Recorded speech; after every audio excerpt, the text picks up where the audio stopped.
క్రీస్తు పరిశుద్ధ నామమున కూడి వచ్చిన మీ అందరికీ మరణాత.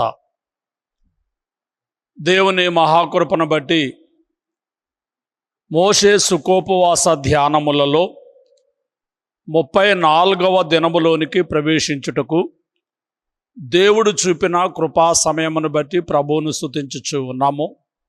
దేవునికే మహిమ కలుగును గాక. ఆమేన్. 34వ అధ్యాయ వివరణమును ఈ సమయమందు మనము జరిగించుచు ఉన్నాము. ఈ 34వ అధ్యాయంలో 35 వచనములు వ్రాయబడి ఉన్నవి. ఈ 35 వచనములలో నుండి 4 సంగతులను మీదుట బోధించుటకు నేను ఇష్టపడుచు ఉన్నాను. మొదటి 4 వచనములలో 2 రాతి పలకలను చెక్కమని యెహోవా మోషేకు ఆజ్ఞాపించుట. ఇది మొదటి 4 వచనాల్లో మనం చూస్తున్నాం. అలాగే 5వ వచనం నుంచి 9వ వచనం వరకు దేవుడు తన స్వభావమును లేక తన లక్షణములను మోషే గారికి వెల్లడి చేయుట కనబడుచు ఉన్నది. 34వ అధ్యాయంలో 10వ వచనం నుంచి 28వ వచనం వరకు నిబంధనను పునరుద్ధరించుట.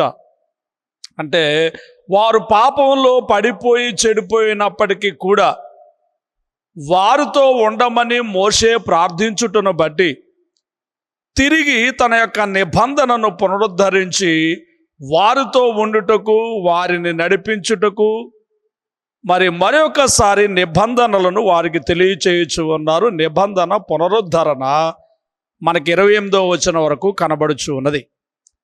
29 నుండి 35 వచనం వరకు మనం చూస్తే 40 దినములు కొండ మీద ఉండినటువంటి మోషే దేవుడు ఇచ్చినటువంటి ఆ శిలాశాసనములను, ఆ పలకలను, ఆజ్ఞల పలకలు పట్టుకుని కిందికి తిరిగి రావడం, వచ్చుచున్న ఆయన ముఖము ప్రకాశించడం, ఆయన వచ్చి దేవుడు తనకు ఏ విధమైన నిబంధనలు తెలియచేస్తున్నారో మరొకసారి ఆ యొక్క పెద్దలకు తెలియచేయడం ఇత్యాది విషయములు మనకు ఈ 29 నుంచి 35 వచనం 4 మాటలు. 4 పలకలను చెక్కమని యెహోవా ఆజ్ఞాపించుట, తన యొక్క గుణలక్షణములను స్వభావమును బయలుపరచుట, నిబంధనను పునరుద్ధరించుట, మోషే ముఖము ప్రకాశించుట. ఈ 4 విషయములను ఈ 35వ అధ్యాయంలో మనం చూస్తున్నాము. ఇప్పుడు ఒక్కొక్క ఆ మాటను గుర్చినటువంటి వివరము మనం ధ్యానం చేద్దాం. 2 రాతి పలకలను చెక్కుమని యెహోవా మోషేకు ఆజ్ఞాపించుట. మనం ముందుగా చూచాము, దేవుడే తన చేతితో చెక్కి తన చేతితో వ్రాసినటువంటి ఆ ధర్మశాస్త్ర సంబంధమైన 10 ఆజ్ఞలు కలిగినటువంటి పలకలను మోషే పట్టుకొని కొండ దిగి వచ్చుచు ఉండగా పాలెములో జరుగుతున్నటువంటి ఆ యొక్క లోకానుసారమైన విగ్రహారాధన సంబంధమైనటువంటి ఆ యొక్క ఏర్పాట్లను, ఉత్సవాన్ని చూచినప్పుడు మోషే ఆ పలకలను జార విడుచుట, అవి పగలగొట్టబడుట మనము చూచుచున్నాము. ఇప్పుడు దేవుడే మోషేతో మాట్లాడుతూ ఉన్నాడు. 32, 33 అధ్యాయాల్లో మోషే చేసినటువంటి ప్రార్థన, అయ్యా నువ్వు మాతో ఉండాలి, మీ సన్నిధి మాతో రాకపోతే మేము ఎక్కడి నుంచి వెళ్ళలేం అంటూ ఆయన మోషే దేవునికి ప్రార్థన చేశారు. మోషే ప్రార్థన దేవుడు విన్నారు. ఆ యొక్క ప్రార్థన విని తన మీద కటాక్షం కలిగి ఇశ్రాయేలీయులతో ఉండడానికి ఆయన ఇష్టపడ్డారు గనుక మరలా వారికి ఆజ్ఞలను ఇవ్వాలని ఆయన ఉద్దేశించి మోషే నీవు ఆ పలకలను చెక్కుము అంటూ తెలియచేస్తూ ఉన్నారు. ప్రియమైనటువంటి వాళ్ళరా గమనించండి, ఈ పలకలను చెక్కుము అనే మాట చెప్పినప్పుడే దేవుని క్షమాపణ మనకు కనబడుచు ఉన్నది. ఈ మానవులను ఆయన ప్రేమించువారు. కొన్నిసార్లు మానవులు దేవునికి దూరమైతూ ఉన్నప్పటికీ కూడా శిక్షించువారే కానీ క్షమించువారై ఉన్నారు కనుక ఈ సమయమందు వారిని విడిచిపెట్టాలని భావించినప్పటికీ, వారిని లేకుండా చేయాలని భావించినప్పటికీ, మోషే గారి యొక్క ప్రార్థనలను బట్టి దేవుడు వారిని క్షమించుచున్నట్టుగా మరలా వారితో నిబంధన చేయడానికి ఇష్టపడుతూ ఆ యొక్క ఆజ్ఞల పలకలను చెక్కమని చెప్పుట మనము చూచుచూ ఉన్నాము, గ్రహించాలి. ఒంటిగా రావాలని ఆయన ఆజ్ఞాపించుచున్నాడు. ఏ మనుష్యుడు కూడా నీతో పాటు రాకూడదు. అలాగే ఆ కొండ మీద ఏ మనిషి కానీ, ఏ పశువు కానీ, ఏ జంతువు కానీ ఉండకూడదు. అక్కడ మేత మేయకూడదు. ఎందుకంటే ఆ హోరేబు లేక సీనాయి పర్వతం మీదకి దేవుడు దిగిరాబోవచ్చు ఉన్నారు. ఆ సీనాయి పర్వతం మీదకి దేవుడు దిగిరాబోవచ్చు ఉన్నారు. దేవుని యొక్క ప్రసన్నత, దేవుని యొక్క అగ్ని ఆ కొండ మీదకి దిగి వచ్చును గనుక మనుషులు కానీ, జంతువులు కానీ ఆ కొండ మీద ఉండకూడదు. ఉంటే ఏమవుతుంది అంటే ఉంటే వారు లయమవుతారు గనుక ఉండకూడదు అని కనబడుచు ఉన్నది. ఇక ప్రియమైనటువంటి వాళ్ళరా, మరి మోషే గారు 4వ వచనంలో మనం చూస్తే, కాబట్టి అతడు మొదటి పలకల వంటి 2 రాతి పలకలను చెక్కెను. మోషే తనకు యెహోవా ఆజ్ఞాపించినట్లు ఉదయమందు పెందలకడ లేచి ఆ 2 రాతి పలకలను చేత పట్టుకొని సీనాయి కొండ ఎక్కగా. గమనించాలి మాటలు. ప్రియమైన వాళ్ళరా, మోషే గారు దేవుడు చెప్పినట్లుగానే దేవుని మాటకు విధేయుడై పలకలను చెక్కారు. పెందలకడే లేచి ఆ 2 రాతి పలకలను పట్టుకొని సీనాయి కొండ ఎక్కి దేవుని యొద్దకు వెళ్ళుచున్నారు. ఈ మాటలను బట్టి మనం చూడగా 2 విషయాలు మనకు అర్థమవుతూ ఉన్నాయి. మొదటి విషయం ఏమిటంటే దేవుని ఎడల విధేయత, దేవుని మాట ఎడల విధేయత. ఆయన మీతో చెప్పింది చేయండి అనే మాటకు విధేయుడై ఆ పలకలను చెక్కి దేవుని యొద్దకు వెళ్ళుచూ ఉండినటువంటి విధేయుడైనటువంటి మోషే, అవిధేయులైనటువంటి ఇశ్రాయేలీయులకు విధేయుడైనటువంటి నాయకుడు, దేవుని విడిచి విచ్చలవిడిగా తిరుగుచున్నటువంటి ప్రజలకు విధేయత కలిగి లోబడేటటువంటి నాయకుడు. ఈ నాయకుని ప్రార్థనను బట్టి అవిధేయులైనటువంటి ఇశ్రాయేలీలను దేవుడు కాపాడుతున్నాడు, నడిపించుటకు ఇష్టపడుతూ ఉన్నాడు. గ్రహించాలని మీకు మనవి చేస్తూ ఉన్నాను. రెండవది మనం చూస్తే ఆ సమయ పాలన మనకు కనబడుచున్నది. చూడండి, సమయాన్ని పెందలకడనే లేచి, అంటే దేవుని పని చేయడానికి అశ్రద్ధ, నిర్లక్ష్యము లేకుండా, అలక్ష్యము లేకుండా దేవుడు చెప్పినట్టుగా పెందలకడనే లేచి, అంటే దేవుని పని చేయువారు అశ్రద్ధగా, అలక్ష్యంగా, నిర్లక్ష్యంగా కాకుండా శ్రద్ధగా, దేవుని పనిని అశ్రద్ధగా చేయువాడు శాపగ్రస్తుడగునను మాటను బట్టి మనము అశ్రద్ధగా చేయుట కాక, అంటే దేవుని మందిరమునకు వెళ్ళుట కానీ, దేవుని వాక్యము చదువుట విషయంలో కానీ, దేవుని ప్రార్థన చేయుట విషయంలో కానీ అశ్రద్ధ వహించక శ్రద్ధతో దేవుని పనిని మనం చేయాలి. పెందలకడనే లేచి, యేసుక్రీస్తు ప్రభు వారిని గురించి కూడా మనం మార్కు సువార్త 1వ అధ్యాయం 35వ వచనంలో చూస్తే ఆయన పెందలకడనే లేచి ఇంకా చాలా చీకటి ఉండగానే ఆయన ప్రార్థన చేయుటకు కొండ ఎక్కననే మాట మనం చూస్తున్నాం. పెందలకడనే లేచి అంటే ప్రార్థన చేయుటకు మంచము దిగగానే మొదట మోకాళ్ళుని ప్రార్థన చేయుట అది మంచిది. పెందలకడనే లేచి దేవుని ధ్యానము, దేవుని ప్రార్థన, దేవుని సన్నిధి ఇది చేయుట మంచిది. ఇక్కడ మనం చూసినప్పుడు మోషేను గురించి మాటలు కనబడుతూ ఉన్నాయి. మోషే దేవునికి లోబడుతున్నాడు, విధేయుడవుతున్నాడు, సమయాన్ని పాటిస్తున్నాడు. నిర్లక్ష్యంగా కాకుండా ఆయన చురుకుగా ఆయన దేవుని పనిని చేయించు ఉన్నారని మనకు కనబడుతూ ఉన్నది. ఇక రెండో విషయం ఏమిటి అంటే దేవుని స్వభావము, దేవుని గుణలక్షణములు మనకు కనబడుచు ఉన్నవి. ప్రియమైన వాళ్ళరా, గమనించండి, మోషే కొండ ఎక్కారు, దేవుడు కొండ మీదకి దిగి వచ్చారు. మేఘములో యెహోవా దిగి అనే మాట, ప్రియులరా, యెహోవా మేఘము మీద సీనాయి కొండ మీదకి దిగి ఆయన తన నామమును, యెహోవా అనే నామమును ఆయన ప్రకటించి ఉన్నారు. ప్రకటించిన తరువాత ఆయన తన యొక్క స్వభావము, తన యొక్క గుణలక్షణములు, తన యొక్క క్యారెక్టర్, తన యొక్క స్వభావమును ఆయన బయలుపరచుచు ఉన్నారు. యెహోవా కనికరము, దయా, దీర్ఘశాంతము, విస్తారమైన కృపా సత్యములు కలిగిన దేవుడైనటువంటి యెహోవా. ఆయన 1000 మందికి కృప చూపుచు దోషమును, అపరాధమును, పాపమును క్షమించును. గమనించండి, ఆయన యొక్క గుణలక్షణాలు చెబుతున్నారు. మేఘములు యెహోవా దిగి తన నామమును ప్రకటించారు. యెహోవా చెబుతున్న దయా, కనికరము, దీర్ఘశాంతము, విస్తారమైనటువంటి కృపా సత్యములు కలిగినటువంటి దేవుడు. 1000 మందికి కృప చూపుచు 1000 తరముల వరకు దీవించేవాడు. ఆయన దీవెన మన తరముల పిల్లలకు ఉంటుంది. 1000 తరముల వరకు ఉంటుంది అనే మాట మనం చూస్తూ ఉన్నాం. అయితే మరి హెచ్చరిక చేస్తూ ఉన్నారు. ఆయన పాపులను అపరాధులుగా ఎంచక, దోషిని నిర్దోషిగా ఎంచక 3-4 తరముల వరకు తండ్రుల దోషమును కుమారుల మీదికి రప్పిస్తాను.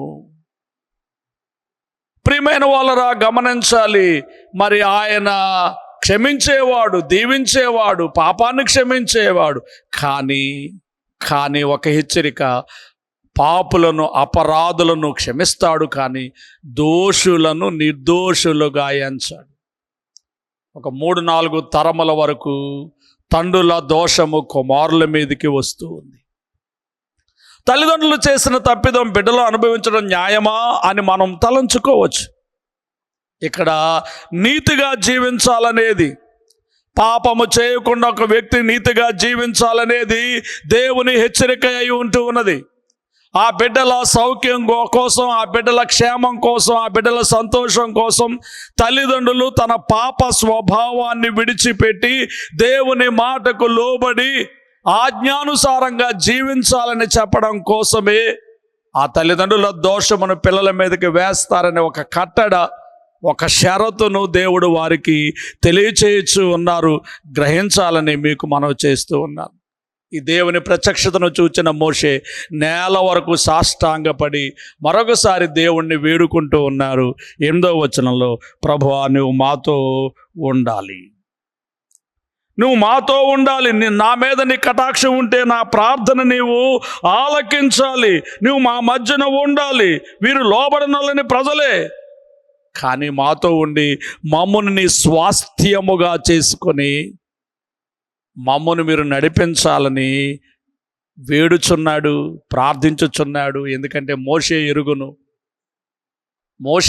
ఏమెరుగునంటే, దేవుడు మాతో రాకపోతే మా ప్రయాణము వ్యర్థము, మేము చేరవలసిన గమ్యస్థానమునకు చేరుకోలేమని మోషే ఎరిగిన వాడు గనుక మీ సన్నిధి మాతో రాకపోతే మమ్మను తోడుకుని పోకమని 33వ అధ్యాయంలో ప్రార్థించినటువంటి మోషే మరొకసారి నేల మట్టుకు వంగి సాష్టాంగ నమస్కారం చేస్తూ మరొకసారి అర్థిస్తున్నాడు, దయచేసి అయ్యా మా ప్రార్థన ఆలకించండి, మీరు మాతో కూడా రావాలయ్యా, మాతో కూడా ఉండాలయ్యా, మాతో ఉంటేనే మేమేదైనా చేయగలుగుతాం, మీరు మాతో లేకపోతే మా కార్యములు వ్యర్థం, మా సమస్తం వ్యర్థం, మేమేమీ చేయలేము అంటూ మొర్రపెట్టుచున్నాడు, ప్రార్థించుచున్నాడు, గోజలాడుచున్నాడు, వినయముగా దేవుని సన్నిధిలో మొర్రపెట్టుచున్నాడు. ఇది ఈ అధ్యాయంలో ఉన్న 2వ విషయం. ఇక 3వ విషయం ఏమిటంటే, మోషే ప్రార్థనను బట్టి దేవుడు వారితో ఉండడానికి ఇష్టపడుచున్నాడు గనుక నిబంధన పునరుద్ధరణ చేయుచు ఉన్నాడు. 10వ వచనంలో, ఇదిగో నేను ఒక నిబంధన చేయుచున్నాను, నేను ఒక నిబంధన నీతో చేస్తున్నాను, నిబంధనను మీరు పాటిస్తే, ఈ నిబంధన ప్రకారం మీరు నడుచుకుంటే మీరు నాకు నిబంధన జనులై ఉంటారు, నేను మిమ్మల్ని కాపాడుతాను, పోషిస్తాను. గమనించాలి, ఎక్కడా జరగని అద్భుతములు మీ మధ్య నేను చేస్తాను. ఎక్కడా జరగని అద్భుతాలు. ఆకాశము నుండి ఆహారం రావడం, బండ నుంచి నీళ్లు రావడం, సముద్రం పాయలు కావడం, ఏ జనాంగము మధ్య ఎక్కడ జరిగినటువంటి కార్యక్రమాలు కావు. ఇలాంటి ఎన్నో అద్భుతములు ఇంకా నీ చేత నేను చేయిస్తాను, ఇశ్రాయేలీయుల ముందు నేను నడుస్తాను, కానీ ఇదిగో మీరు నిబంధనను పాటించాలి అంటూ నిబంధనను ఆయన వారికి తెలియచేస్తూ ఉన్నారు. దేవుడు ఆజ్ఞాపించిన దానిని బట్టి వారు నడుచుకోవాలని వారికి ఆయన హెచ్చరిక చేయొచ్చు ఉన్నారు. గ్రహించాలని నేను మీకు తెలియచేస్తూ ఉన్నాను. ప్రియమైనటువంటి వాళ్ళరా, 11వ వచనం, నేడు నేను నీకు ఆజ్ఞాపించు దానిని అనుసరించి నడువుము. నీకు ఆజ్ఞాపించు దానిని బట్టి నీవు నడువుము. అలాగు నడిస్తే నీ ముందు ఉంచబడినటువంటి అమోరీయులు, కనానీయులు, హిత్తీయులు, పెరిజీయులు, హివ్వీయులు, ఎబూసీయులు నీ ఎదుటి నుండి నేను వెళ్ళగొడతాను. వారందరినీ నీ ఎదుటి నుండి నేను వెళ్ళగొడతాను. అయితే ఒక్కటి 12వ వచనంలో, ఎక్కడికి వెళ్ళుచున్నావు? ఆ దేశపు నివాసులతో నిబంధన చేసుకొనకుండా, వారి యొక్క అన్యాచారములతో, వారికి కలిగినటువంటి వారితో నీవు సంబంధము కలిగి, నిబంధన కలిగి, వారితో నీవు అన్యజనులతో నీవు నిబంధన చేసి కొనకూడదు. దేవుని పిల్లలు, ప్రత్యేకింపబడిన పిల్లలు, దేవుని ఏర్పాటు జనాంగము అన్యజనులతో నిబంధన చేసి కొనకూడదు. ఇక 2వ నిబంధన ఆయన పునరుద్ధరిస్తూ తెలియజేస్తూ ఉన్నారు. 13-14 వచనాల్లో మనం చూస్తే నీవు వేరొక దేవునికి నమస్కారం చేయవద్దు. ఆల్రెడీ ఆయన ముందుగానే 20వ అధ్యాయంలో, నేను తప్ప వేరొక దేవుడు మీకు ఉండకూడదు, పైన ఆకాశం అందే గాని, క్రింద భూమి అందే గాని, భూమి కింద నేల ఎందే గాని ఏ ఆకారాన్ని కూడా మీరు పూజించకూడదు, సాగిలపడకూడదు, నమస్కరించకూడదని తెలియచేసినటువంటి ఆ ప్రియమైన ప్రభువే మరొకసారి ఆ నిబంధనను జ్ఞాపకము చేయొచ్చు ఉన్నారు. ఇది మరొక విషయము. తరువాత మరొక మాట 15వ వచనంలో తెలియజేస్తూ ఉన్నారు. అదేమిటంటే, వేరొక ఆ దేవతలకు బలి ఇచ్చిన వాటిని తినకూడదు అని చెప్తూ ఒక చక్కని మాట అక్కడ మనం చూసినప్పుడు మనకి కనబడుచు ఉన్నది. అదేంటంటే, ప్రియమైనటువంటి వాళ్ళరా, 15వ వచనంలో లేక 14వ వచనంలో మనం చూస్తే, ఆయన నామము రోషము గల యెహోవా, ఆయన రోషము గల దేవుడు అంటే ఓ ప్రక్క ఆయన కనికరాన్ని, ప్రేమను కనపరచువాడు మాత్రమే కాదు, ఆయన రోషము కలిగినటువంటి దేవుడు. ప్రేమను కనపరచగలిగిన దేవుడు మాత్రమే కాదు, రోషమును కూడా కొనపరచగలిగినటువంటి దేవుడు. దీవించు దేవుడు మాత్రమే కాదు, కోపించు దేవుడు కూడా. అదే సంగతి తెలియచేస్తూ ఉన్నారు. కాబట్టి మీరు జాగ్రత్తగా ఉండాలని ఆయన బోధిస్తూ ఉన్నారు 14వ వచనంలో, 15వ వచనంలో.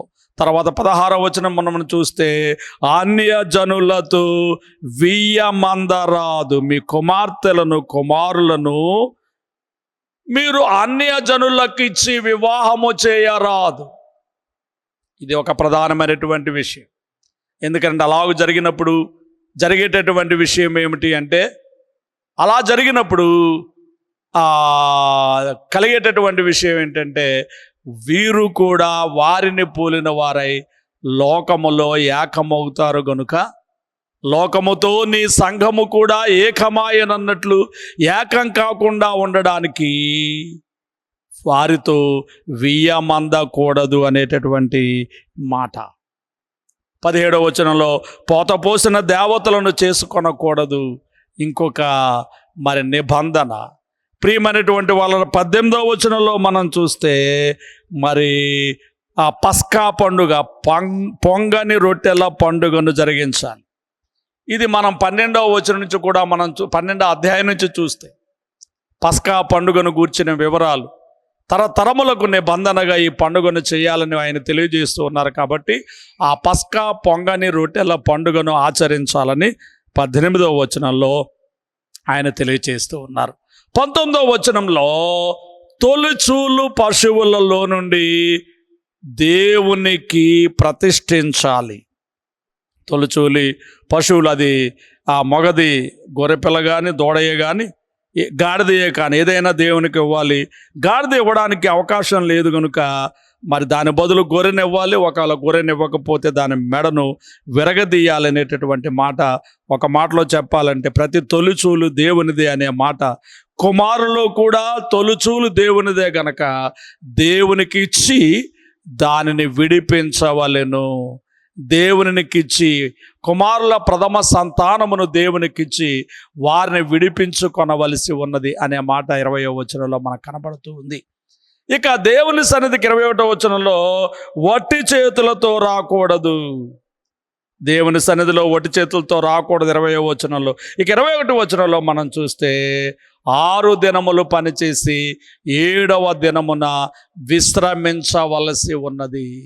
విశ్రాంతి దినాచారమును గూర్చి మనకి 21వ వచనంలో మనకు కనబడుచు ఉన్నది. ఇక 22 వచనములలో మనం చూస్తే ఒక 3 పండుగలను గూర్చి మనకు కనబడతా ఉన్నది. అక్కడ చూడండి, గోధుమ కోతలో ప్రథమ ఫలముల పండుగను అనగా వారముల పండుగను, సంవత్సరాంతమందు పంట కూర్పు పండుగను ఆచరింపవలెను. 18వ వచనంలో పొంగని రొట్టెల పండగ పస్కా పండగ చెప్పారు. 22వ వచనంలో ప్రథమ ఫలముల పండగ చెప్పారు అనగా వారముల పండగ. అలాగే సంవత్సరాంతమందు పంట కూర్చేటటువంటి పండుగ అంటే 23వ వచనం, సంవత్సరమునకు ముమ్మారు నీ పురుషులందరూ ప్రభువును ఇశ్రాయేలు దేవుడిని యెహోవా సన్నిధిని కనబడవలెను. 3 పండుగలు అంటే ఇశ్రాయేలీయులకు 7 పండగలు ఉన్నాయి. 3 పండగలు కలిపి ఒక పండుగ, దాన్ని పస్కా పండుగగా పొంగని రొట్టెల పండుగగా చెప్పుకుంటున్నాం. తర్వాత వారముల పండుగ, అదే ప్రథమ ఫలముల పండుగ, అది ఒక పండగ. తరువాత పంట కూర్చేటటువంటి పండగ, అది గుడారముల పండగ, బోర్ల పండగ అనేటటువంటి మాట మనం ప్రాయశ్చిత్తార్థ పండగ మనం చూస్తున్నాము. కాబట్టి ముందు 3 పండగలు ఒక పండగ, వెనక 3 పండుగలు ఒక పండగ, మధ్యలో ఉన్న వారముల పండగ ఒక పండుగ. దీని ఆత్మీయమైన భావం కూడా గత దినాల్లో మనం చెప్పుకున్నాము. అదేమిటంటే పస్కా గొర్రె పిల్ల వలె క్రీస్తు మన కొరకు వధించబడ్డారు కనుక వధించబడిన ప్రభు దగ్గరకు వచ్చి మనము మన యొక్క పాపంలో ఒప్పుకుంట ద్వారా రక్షణ పండుగ. తరువాత మరి పెంతెకోస్తు రోజున మన ఆత్మతో నింపుదల, ఆత్మ నింపుదల పండుగ, అది రెండవది. మూడవది బోరలు గుడారముల పండుగ అంటే రాకడ పండుగ, రాకడలో ఎత్తబట్టు. క్రైస్తవ విశ్వాసి ప్రతి విశ్వాసికి 3 పండుగలు: రక్షింపబడుట, ఆత్మతో నింపబడుట, ప్రభు వచ్చినప్పుడు ఎగిరి మేఘం ఎక్కుట. ఈ 3 పండుగలు ప్రతి క్రైస్తవ జీవితంలో ఉండాలి. ముమ్మారు ఆ యొక్క దేవుని సన్నిధిలో పురుషులందరూ కనబడవలసి ఉన్నది అనేటటువంటి మాట మనం అక్కడ చూడగలుగుతూ ఉన్నాము. గ్రహించాలని మరి మీకు తెలియచేస్తూ ఉన్నాను. ఆ బలిని ఎలాగో అర్పణ చేయాలో ఆ విషయములన్నీ తెలియచేసి 27వ వచనంలో ఒక మాట చెబుతూ ఉన్నారు. 27వ వచనంలో 27 వచనంలో నీ భూమి 27 మరియు యెహోవా మోషేతో ఇట్లనెను, ఈ వాక్యములను వ్రాసుకొనుము, ఏలయనగా ఈ వాక్యమును బట్టి నేను నీతోనూ ఇశ్రాయేలీయులతోనూ నిబంధన చేసి ఉన్నాను. ఈ వాక్యాలను బట్టి నేను నీతో ఇశ్రాయేలీయులతో నిబంధన చేయబోతూ ఉన్నాను కనుక వీటిని నీవు వ్రాసుకొనుము. ప్రియమైన వాళ్ళరా, గమనించాలని మీకు మనవి చేస్తూ ఉన్నాను. ఇక 28 అధ్యాయంలో అక్కడే ఆయన 40 రోజుల పాటు, ఇది రెండవసారి, మొదటిసారి 40 రోజులు అక్కడ ఉన్నారు. అక్కడ ఉండి తిరిగి వచ్చేసరికి కింద పాలెంలో భయంకరమైన విగ్రహారాధన జరుగుతూ వచ్చింది. ఇక్కడ మరి ఒకసారి మరి 40 దినముల పాటు దైవ సాన్నిధ్యంలో ఉండి ఆ పలకలను తీసుకొని కొండ దిగి ఆ మోషే గారు తిరిగి వచ్చుచూ ఉన్నారు. ఇది 29వ వచనం నుంచి 35వ వచనం వరకు మనకు ఆ మాటలు కనబడుచు ఉన్నవి. 40 రోజుల పాటు దేవుని సాన్నిధ్యంలో ఉండినటువంటి మోషే ముఖ చర్మము ప్రకాశించి ఉన్నది. ఈ సంగతి మోషేకు తెలియదు, కానీ ఆయన ముఖ చర్మము ప్రకాశిస్తూ ఉన్నది. ఆయన కొండ దిగి వచ్చుచూ ఉండగా మరి ఆయన ముఖ చర్మం ప్రకాశిస్తూ ఉంది కాబట్టి ఆయన్ను చూడడానికి వారందరూ మరి విరిచారు, ఆయన సమీపించడానికి భయపడ్డారని మనం చూస్తున్నాం. మోషే వారిని పిలిచినప్పుడు అహరోనును సమాజ ప్రధానులందరూ ఆయన యొద్దకు తిరిగి వచ్చిరి. మోషే వారితో మాటలాడెను. అటు తరువాత ఇశ్రాయేలులందరూ సమీపింపగా సీనాయి కొండ మీద యెహోవా తనతో చెప్పినది యావత్తును అతడు వారికి ఆజ్ఞాపించెను. దేవునికి మహిమ కలుగునుగాక. దేవుడు ఏ నిబంధనను పునరుద్ధరించాలని కోరారో, దేన్ని చెయ్యాలని వారికి ఆజ్ఞాపించారో వాటన్నిటినీ మోషే గారు ఇశ్రాయేలీయులకు తెలియచేశారు. కానీ మోషే ముఖము ప్రకాశించింది గనుక ఆ యొక్క జనులు సమీపించడానికి మరి భయపడుచున్నారు గనుక మోషే ముఖము మీద ముసుగు వేసుకొనెననే మాట 33 వచనంలో మనం చూస్తున్నాం. ఆయన గుడారంలోనికి ప్రవేశించినప్పుడు, దేవుని సన్నిధిలోనికి ప్రవేశించినప్పుడు ఆ ముసుగును తీస్తా ఉన్నాడు. బయటకు వచ్చినప్పుడు ఆ యొక్క మరి ముసుగు వేసుకుంటూ ఉన్నాడని మరి 35వ వచనంలో మనం చూడగలుగుతున్నాం. ఇక్కడ ఒక మాట చెప్పి నేను ముగించేస్తున్నాను. దేవుడు ఒక నాయకుడిని, ఒక నమ్మకమైనటువంటి వ్యక్తిని ఎలాగూ దీవిస్తాడు, ఎలాగూ ఆశీర్వదిస్తాడు, ఈ మోషేను బట్టి మనకు కనబడుతూ ఉన్నది. మోషే మాటకు విలువిస్తున్నారు, మోషే చెప్పినట్టు చేయడానికి ఇష్టపడతా ఉన్నారు. అంతేకాకుండా దేవుని ప్రకాశము మోషేలోనికి రావడాన్ని బట్టి, దైవ లక్షణము మోషేలోనికి రావడాన్ని బట్టి మోషే ముఖము ప్రకాశించుచున్నట్టుగానే ఈ 40 దినములు దేవునితో మనం సహవాసం చేస్తే ఆ యొక్క కోడి కౌగిటిలో ఉండిన ఆ గుడ్లు ఏ విధంగా పిల్లల రూపమును ధరించుకుంటావో అలాగే దేవుని పొదుగుట్లో ఉండి, దేవుని సన్నిధిలో ఉండి ఆ దేవుని రూపాన్ని అందుకోగలిగిన భాగ్యము, ధన్యత నీకు నాకు ఈ మోషే వలె మన అందరికీ కలగాలని నిన్ను మనసుతో కోరుకుంటూ ఈ మాటలు ముగిస్తూ ఉన్నాను. ప్రభువు మిమ్మల్ని దీవించును గాక. ఆమెన్. పరలోకపు తండ్రి, ఈ మాటలు బిడ్డల అంతరంగములలో ఫలింపు చేయము. నీవు ప్రేమించు దేవుడవు, దీవించు దేవుడవు, కనికరము కలిగిన దేవుడవు, దయగల దేవుడవు, కృపా సత్యములు కలిగిన దేవుడవు, ప్రార్థన ఆలకించు దేవుడవు. మోషే ప్రార్థన ఆలకించి నిబంధనను పునరుద్ధరించి ఇశ్రాయేలీయులను నడిపించుటకు ఇష్టపడుతున్న దైవమా మీకు స్తోత్రము. తండ్రి మీకు వందనములు. అలాగే నీ సాన్నిధ్యంలో నిలిచి ఉన్న మోషేను నీ యొక్క లక్షణాలతో నింపి, నీ వెలుగుతో, తేజస్సుతో, కాంతితో, ప్రకాశతతో నింపి ప్రజ్వరిల్ల చేసిన దేవా మీకు స్తోత్రము. మీ సన్నిధిలో నిలిచి ఉన్న మమ్మను కూడా ఆ విధంగా మీ కాంతితో, ప్రకాశతతో, వెలుగుతో, మీ ఆత్మతో అభిషేకము చేసి బలపరిచి ప్రకాశింపచేసి ఘనత నొందుము. క్రీస్తు యేసు నామములో వేడుకొనుచున్నాము తండ్రి. ఆమెన్. పరలోకమందున్న మా తండ్రి, మీ నామం పరిశుద్ధపరచబడును గాక, మీ రాజ్యము వచ్చును గాక, మీ చిత్తం పరలోకమందు నెరవేరుచున్నట్లు భూమి యందు నెరవేరును గాక. మానదినారిని మాకు దయచేయము. మెళ అపరాధములు చేసిన వారిని మేము క్షమించున్న ప్రకారం మా అపరాధాలను క్షమించుము. మమ్మను శోధనను తేకుము, కినును తప్పించుము. రాజ్యము, శక్తి, మహిమ నిరంతరము నీవే అయ్యున్నవి. ఆమెన్. ప్రవేశ రక్తమునకు జయము, అపవాదికిళ్లకు లయము. ప్రవేశ రక్తమునకు జయము, అపవాదికిళ్లకు లయము. ప్రవేశ రక్తమునకు సంపూర్ణ విజయం, అపవాదికిళ్లకు అనంతకాల నాశనం. హల్లెలూయా, హల్లెలూయా, హల్లెలూయా. స్తోత్రం, స్తోత్రం, స్తోత్రం. Amen, amen, amen. మన తండ్రి అయిన దేవుని ప్రేమ, రక్షకుడైన యేసుక్రీస్తు వారి యొక్క కృప, సహాయకుడుగా ఆత్మ తండ్రి అన్యోన్య సహవాసము కూడి వచ్చిన మనెల్లరకు ఆయన వెంబడించు వారందరికీ తోడై ఉండునుగాక. ఆమెన్. మరణాత.